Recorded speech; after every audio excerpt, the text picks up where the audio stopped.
ওম শান্তি। আজিৰে পৰা যিহেতু ইতিমধ্যে মহালয়া নৱৰাত্ৰি আৰম্ভ হৈছে, এই পবিত্ৰ সময়ত যি আমি সুখ শান্তি আনন্দ শক্তি জীৱনৰ পৰা যিবিলাক হেৰুৱাইছো, সম্বন্ধ সম্পৰ্কত যিবিলাক আমাৰ খুটখাট চলি থাকে, সেই সকলোবোৰ এইখিনি সময়তে ৰিপেয়াৰিং কৰি ল'ব পাৰিব। এয়া হৈছে পবিত্ৰ সময়। স্বয়ং দেৱীৰ আবিৰ্ভাৱ হৈছে এই ভূমিত। সকলো ফালে পজিটিভ বাতাবৰণৰ লাহে লাহে আৰম্ভণি হ'ব। গতিকে এইখিনি সময়ত আপোনালোকে যদি জীৱনত কিবা হেৰুৱাইছে, বিশেষকৈ আজি জীৱনত সকলো আছে, কেৱল নাই মানসিক সুখ শান্তি। কোনোবাই সেই সুখ শান্তি খঙৰ বাবে হেৰুৱাইছে, কোনোবাই ঈৰ্ষাৰ বাবে হেৰুৱাইছে, কোনোবাই নিজক কণ্ট্ৰল কৰিব নোৱাৰাৰ দুখত হেৰুৱাইছে, আৰু তাৰ প্ৰভাৱ আমাৰ সম্বন্ধত পৰে। আজি সম্বন্ধত ইমান বেছি টানা জোৰা সম্বন্ধবিলাকৰ মাজত কিয় দুৰ্দশা চলিছে?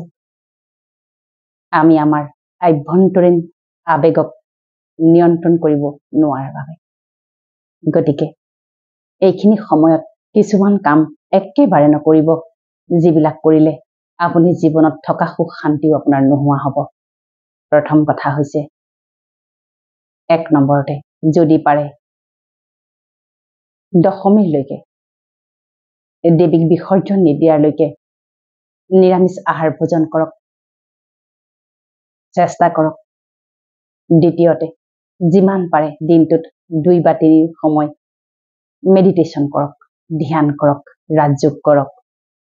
আৰু যদি সময় আছে, ওচৰত থকা ব্ৰহ্মকুমাৰীজ চেণ্টাৰত গৈ ৰাজযোগৰো প্ৰশিক্ষণ ল'ব পাৰে। এইখিনি উত্তম সময় জীৱনক পৰিৱৰ্তন কৰাৰ, গতিকে এৰি নিদিব।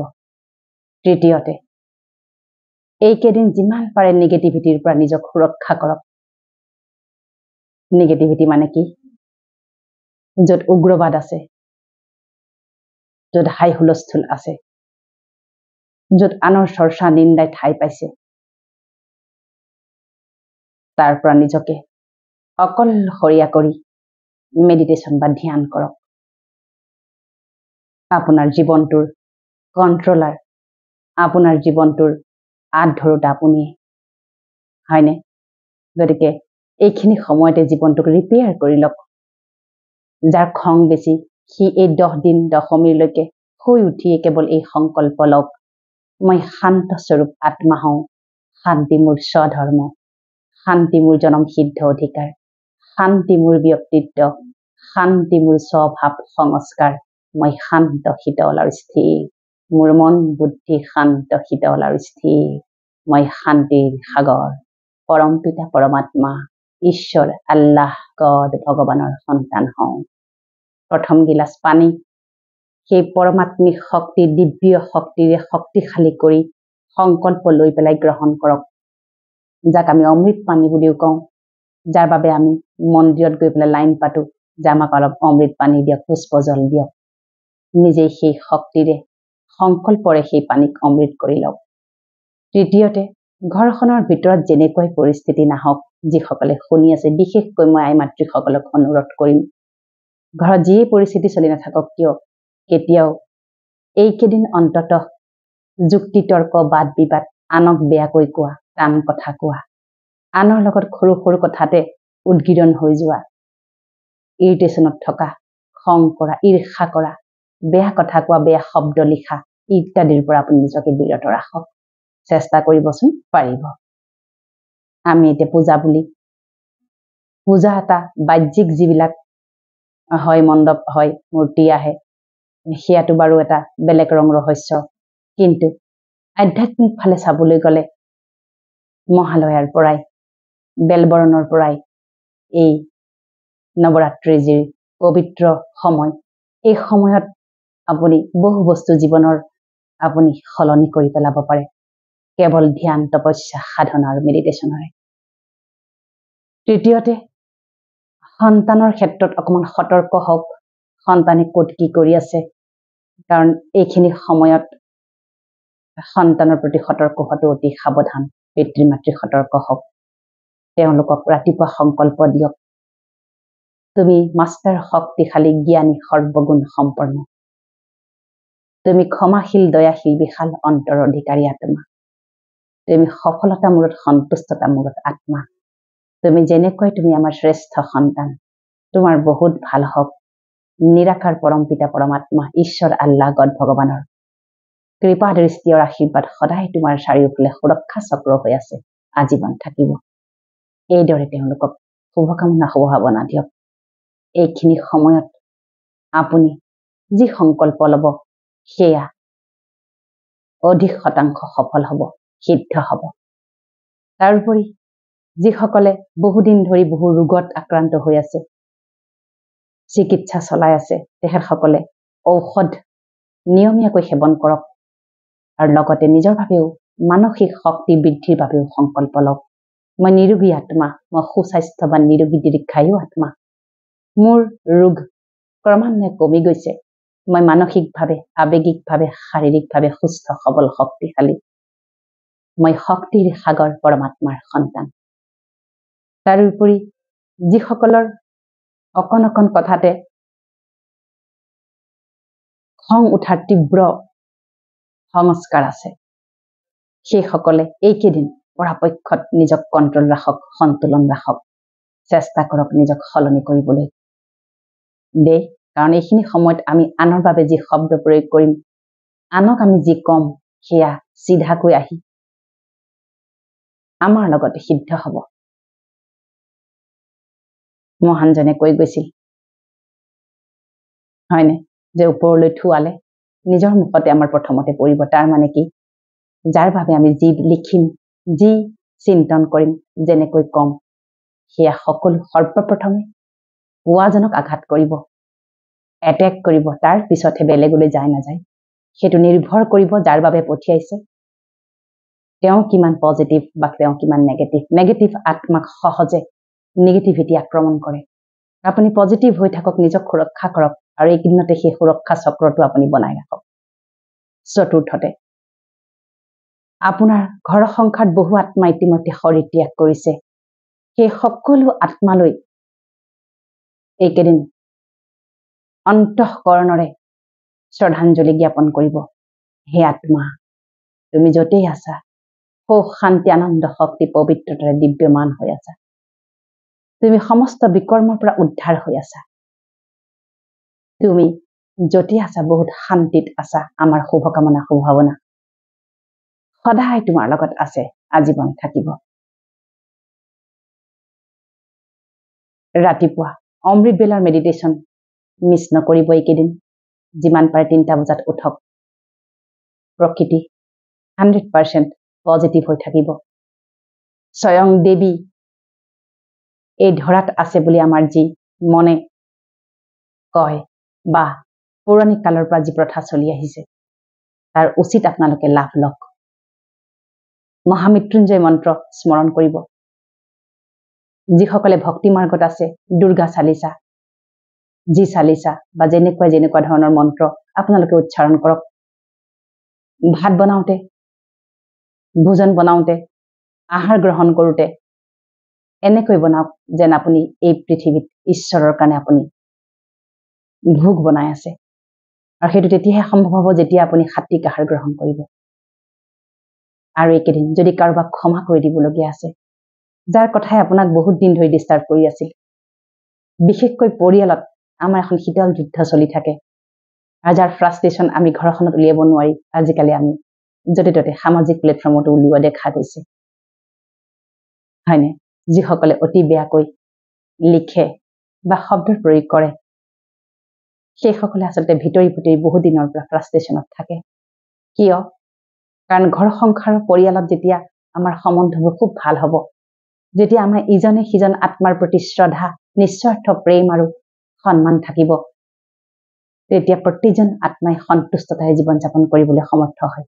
কিন্তু আজি সম্বন্ধবিলাকত সেই সন্তুষ্টতা নোহোৱা হৈছে, কোনেও কাকো সন্তুষ্ট কৰিব নোৱাৰা অৱস্থা।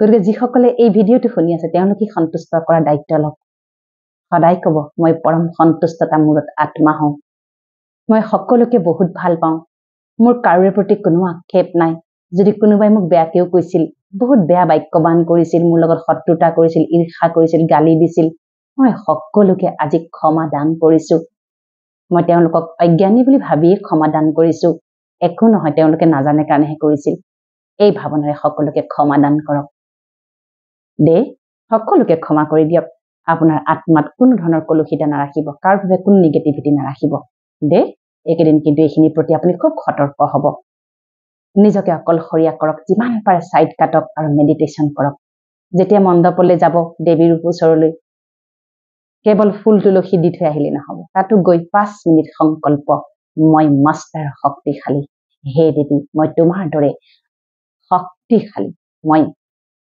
জ্ঞানী সুখ স্বৰূপ প্ৰেম স্বৰূপ আনন্দ স্বৰূপ দিব্য স্বৰূপ পৰম পবিত্ৰ স্বৰূপ মই বিঘ্ন বিনাশক মই দুখমুক্ত চিন্তামুক্ত ৰোগমুক্ত সমস্ত বিকৰ্মৰ পৰা মুক্ত মই আত্মা হে দেৱী মই তোমাৰ সমস্ত শক্তিৰে শক্তিবান আত্মা মই সকলোকে ক্ষমা কৰিছো আৰু যদি মই কাৰোবাৰ ওচৰত ভুল কৰিছিলো মই ক্ষমা প্ৰাৰ্থনা খুজিছো মোৰ কাৰোৰে প্ৰতি কোনো আক্ষেপ নাই সকলো মোৰ নিজৰ এই পৃথিৱীত আমি সকলো আত্মা ভাই ভাই কোনেও কাৰোৰ প্ৰতি কোনো ধৰণৰ বেয়া ভাৱ ৰাখিব নাপায় গতিকে নিজক এইকেইদিন অলপ বিশেষ কৰি ৰাখক আপুনি প্ৰমাণ পাব খুব মেডিটেশ্যন কৰক খুব ধ্যান কৰক আপুনি আহিব লগা আপোনাৰ জীৱনৰ সকলো বিপদ আপদৰ সংকেত আপুনি ধ্যানৰ বা মেডিটেশ্যনৰ যোগেদি পাব কিন্তু মেডিটেশ্যন কেৱল ৰাজযোগ মেডিটেশ্যন শিকিব লাগিব তাৰ বাবে আপোনাৰ ঘৰৰ কাষত থকা প্ৰজাপিতা ব্ৰহ্মকুমাৰী প্ৰতিষ্ঠানলৈ গৈ সেই ৰাজযোগ বিনামূলীয়াকৈ আপুনি শিকিব পাৰিব আৰু এইকেইদিন যিমান পাৰে আনৰ চৰ্চা পৰ নিন্দা বিশেষকৈ পৰ নিন্দাৰ সমান মহাপাপ নাই দে এই কামটো কেতিয়াও নকৰিব আপুনি কৰবাত আছে য'ত এইবোৰ চৰ্চা চলি আছে আপুনি ওলাই দিব কাটি খাব প্ৰভু ভগৱন্ত পৰমপিতা পৰমাত্মাক স্মৰণ কৰিব আপোনাৰ হৃদয় পবিত্ৰ হ'ব লাগিব তেতিয়াহে কিন্তু সংকল্প সিদ্ধি হ'ব নহয় জানো কাৰোৰে প্ৰতি কোনো ধৰণৰ কলুষিতা নাৰাখিব নিজক সকলো ফালৰ পৰা আপুনি সুৰক্ষা চক্ৰৰে বান্ধ খুৱাই ৰাখক তাৰোপৰি ৰাতি শোৱাৰ আগতো ঈশ্বৰক স্মৰণ কৰি ধন্যবাদ জ্ঞাপন কৰি শুৱক যদি পাৰে সময় হয় দিনটোত সংকল্প লিখক মোৰ যিখন সদ্য প্ৰকাশিত পুথি যেনেকৈ সমস্যা তেনেকৈ সমাধান সেই পুথিখনত মই সকলো সংকল্প লিখি ৰাখিছো আপোনাৰ যেনেকুৱা ধৰণৰ মানসিক সমস্যা শাৰীৰিক সমস্যাৰ সমাধান মোৰ হাতত নাই মানসিকভাৱে আমি কেনেকৈ শক্তিশালী হ'ব পাৰো কিদৰে আমি সকলো কথা সহজে সহন কৰিব পাৰো গ্ৰহণ কৰিব পাৰো কিদৰে আমি আমাৰ অপোজিটজনক নিস্বাৰ্থভাৱে সন্মান কৰিব পাৰো অন্তঃকৰণৰে কিভাৱে ঘৰ সংসাৰত আমি এজনে আনজনৰ নিস্বাৰ্থভাৱে সন্মান সহযোগিতাৰে আমি গোটেই পৰিয়ালটো চলাই নিব পাৰো তাৰ ওপৰতে সকলো কথা লিখা আছে যদি আপুনি ইচ্ছা কৰে আপুনি মোক ইনবক্স কৰিব পাৰিব মই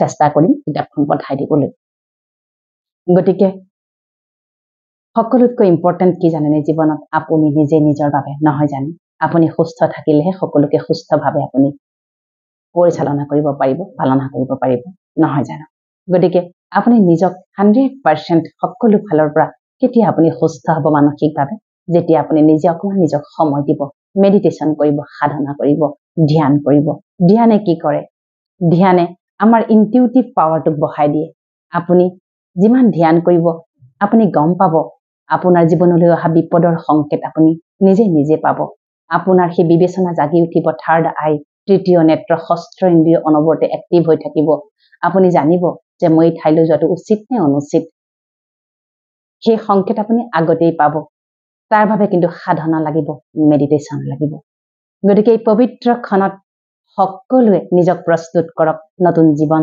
এটা জীয়াই থাকিবলৈ আপুনি মানসিকভাৱে সুস্থ সবল শক্তিশালী হওক আপুনি জীৱনত সুখ শান্তি আনন্দ প্ৰাচুৰ্যৰে পৰিপূৰ্ণ হওক আপোনাৰ সকলো সংকল্প নিৰাকাৰ পৰম পিতা পৰমাত্মাই স্বীকাৰ কৰক।